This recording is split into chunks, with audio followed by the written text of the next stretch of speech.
Bonjour tout le monde.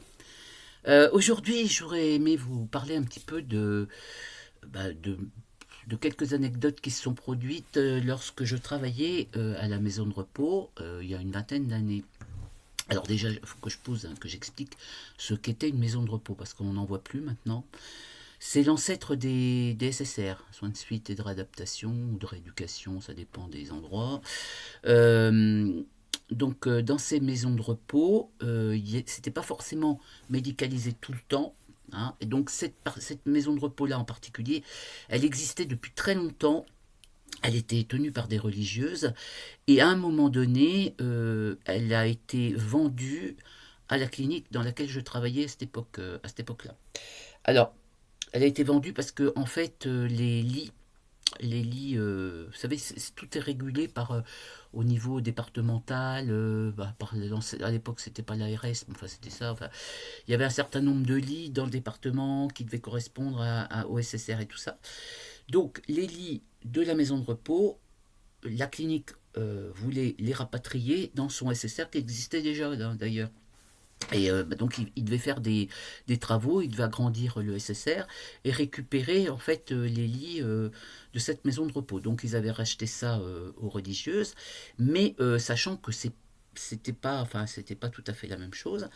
Mais en attendant, il y a eu une jonction d'à peu près un an dans lesquelles pendant laquelle donc il y avait du personnel de la clinique qui allait y travailler.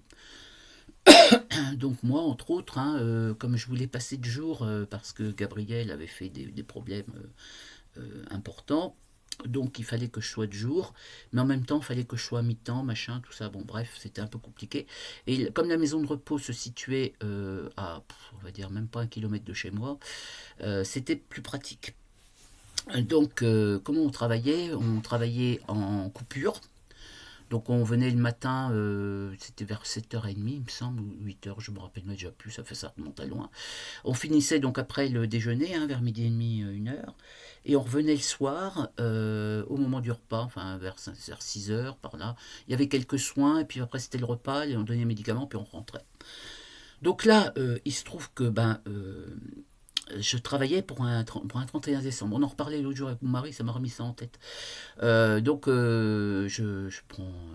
monte m'habiller. Puis dans le vestiaire, je téléphone à mon mari avec mon portable, là, puis je dis, bah écoute, voilà, je finis de me changer, et j'arrive, hein. Je suis là dans 5 minutes, quoi. Parce qu'après, les enfants étaient petits, enfin, ils n'étaient pas très vieux, du moins. Ensuite, bah voilà, c'était le réveillon, on voulait faire un petit truc sympa, tout ça. Je sors. Alors, je dois rappeler encore, je pense que je l'ai déjà dit, mais il m'est toujours arrivé tout au long de ma carrière des trucs un peu extraordinaires, enfin, parce que j'étais considéré comme un peu un chat noir, hein, voilà. Je pense que tous les soignants qui peuvent m'écouter connaissent un peu les chats noirs, donc moi, voilà, je suis un chat noir. Je sors donc du vestiaire. Alors, pareil, un bâtiment assez ancien. Donc, il y avait un rez-de-chaussée, un étage. Et à l'étage, il y avait les chambres, hein. En rez-de-chaussée, il y avait salle de soins, tout ça. Il y avait la salle à manger, tout ça. Puis donc, le vestiaire était au niveau, pas loin, enfin, là où il y avait les chambres, en fait. Et c'était une pièce à part. Donc, je sors du vestiaire. Puis j'entends des bruits bizarres. Mais je dis, qu'est-ce qui se passe encore? Et je vais voir. Je pose mon sac quand même dans le vestiaire, et puis j'étais en plus civil là. Je dis, je vais poser le sac et je vais voir quand même dans la chambre. Je frappais et tout, ça répond pas. J'ouvre. Le monsieur qui était dans cette chambre était en train de faire une crise d'épilepsie, en fait, hein. Et c'est même pas qu'une crise, il était en état de mal épileptique parce qu'il a embrayé, bien sûr, les crises, hein. Donc j'ai crié à la sœur, parce que les sœurs, en fait, étaient encore là. Elles assuraient les gardes de nuit, en fait, enfin, parce qu'il n'y avait pas d'infirmière de nuit, hein. J'appelle la sœur et je lui dis, vite, appelez le SAMU. En attendant, moi, je me suis occupé de protéger un peu le monsieur, hein. Donc il était par terre. Je voulais pas qu'il se cogne, donc j'ai mis un truc un peu sous la tête. Alors, je précise, il ne faut jamais mettre les doigts dans la bouche, hein, voilà, de quelqu'un, si vous voulez pas vous faire mordre au sang, hein, parce que c'est complètement tétanisé. L'histoire d'avaler la langue, c'est un petit peu un mythe, hein. Donc voilà, le fait qu'ils deviennent bleus parfois, c'est surtout parce qu'ils bloquent leur respiration, hein. Vraiment, là, c'était une petite digression à part. Au bout d'un moment, il re-respire quand même, hein. Voilà. Mais alors le problème, donc lui, il enchaînait les crises. Il n'y avait pas, vous savez, après la période de latence, normalement les gens reprennent conscience, mais là, donc lui, il replongeait dans une crise. Donc c'était, quand c'est comme ça, c'est une urgence médicale. J'avais déjà vu ça, hein, j'avais déjà vu ça. Donc je savais pertinemment qu'il fallait tout de suite qu'il y ait le médecin. Enfin, donc on a appelé le SAMU.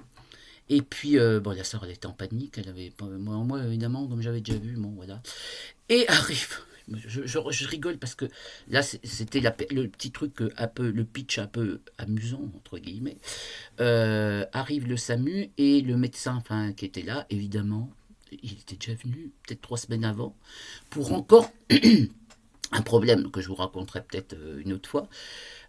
Encore un truc extraordinaire, hein. Donc c'était une hypoglycémie massive parce que la personne, elle était un peu, elle avait des soucis cognitifs, des troubles cognitifs, et elle se cachait, enfin en cachette, elle se faisait des injections d'insuline, évidemment. Bon, hein.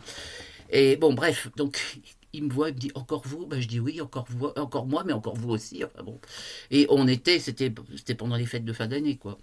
Donc, ben voilà, il a pris, enfin ils ont pris parce que il était, vous savez à l'époque le SAMU c'était, il y avait le médecin et il y avait le chauffeur, hein, il y avait pas, je me rappelle pas qu'il y avait un infirmier ce jour-là.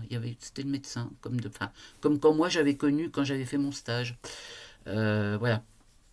Et bah du coup, bah voilà, ils ont pris en charge ce monsieur. Et après, par la suite, je me suis renseigné, savoir pourquoi il avait fait la crise d'épilepsie. En fait, donc il avait eu une chirurgie pour un cancer, hein, je ne sais plus quel cancer, je ne me rappelle plus. Et malheureusement, le cancer avait récidivé et surtout, enfin, il avait métastasé. C'était même pas qu'il avait récidivé, c'était déjà il avait métastasé et il avait des métastases au cerveau et ce qui avait provoqué les crises. Donc après, j'ai pas trop su ce qu'il était devenu, hein, parce que il s'est trouvé après que peu de temps après, ben, donc la maison de repos elle a fermé pour aller après à la clinique. À la clinique, il m'avait donc proposé, j'avais un poste, hein, j'avais un poste à ce fameux SSR, mais bah, je rappelle que ma fille, donc elle était en situation de handicap, hein, voilà, il y avait plein de choses, et ils m'ont proposé le poste, mais c'était un poste en 12 heures, chose qui ne me convenait pas du tout. Donc je leur ai dit, voilà, bah, est-ce que ça serait plutôt... Enfin, moi ce que je leur ai proposé, comme j'étais à mi-temps, je leur avais proposé de venir 4 heures par jour. Enfin, voilà, hein, transformer mon mi-temps comme ça, ou 4 à 6 heures par jour, enfin en moite-moite, quoi. Ils n'ont jamais voulu, donc j'ai dit, allez, je démissionne, c'est bon, ça, on va pas tergiverser, c'est ma fille avant tout. Voilà. Donc voilà, c'était une des choses qui se sont passées à la maison de repos, mais il n'y a pas eu que ça. Donc je vous raconterai ça peut-être une prochaine fois, parce que chat noir, quoi. Au revoir.